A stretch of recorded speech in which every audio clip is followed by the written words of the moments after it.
East, ইনো, baking powder, baking soda ছাড়া খুব সহজে বাড়িতেই কিন্তু তোমরাও এইভাবে মিষ্টি বার্গার বন তৈরি করে নিতে পারো। এর জন্য কিন্তু আমি নিয়েছি প্রথমে 2 কাপ ময়দা, তার মধ্যে 3 চামচ চিনি, সামান্য 1 চিমটে লবণ, আর এখানে যে ইস্টটা ব্যবহার করছি সেটা কিন্তু আমি বাড়িতেই থাকা উপকরণ দিয়ে তৈরি করে নিয়েছি। তোমরা চাইলে অবশ্যই কমেন্ট করো, আমি রেসিপিটা শেয়ার করব। তো বন্ধুরা, এবার কিন্তু আজকে যাকে থ্যাংক ইউ বলবো সে হচ্ছে এলিজা খাতুন। তোমাকে অনেক অনেক থ্যাংক ইউ। এবার কিন্তু অল্প অল্প দুধ দিয়ে একটা নরম ডো তৈরি করে প্লাস্টিকের মধ্যে ভরে ঢাকা দিয়ে গরম জায়গায় 3 ঘন্টা রেখে দিয়েছিলাম। 3 ঘন্টা পর কিন্তু ডোটা একদম ডাবল হয়ে যাবে। এবার কিন্তু আবারও 5 থেকে 7 মিনিট খুব জোরে জোরে একটু মেখে নিয়েছি।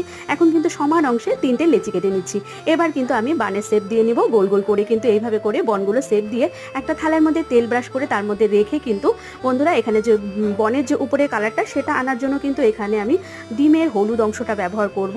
তোমরা চাইলে কিন্তু দুধও ব্যবহার করতে পারো, দুধের মধ্যে চিনি দিয়ে। এবার কিন্তু এটাকে দিয়ে সামান্য উপরে তিল ছিটিয়ে আমি কিন্তু আগে থেকে প্রিহিট করে রাখা গ্যাসের মধ্যে কিন্তু এটা বসিয়ে দিয়ে 30 মিনিট বেক করলে তৈরি দারুণ টেস্টি মিষ্টি বার্গার বন। একবার অবশ্যই ট্রাই করো।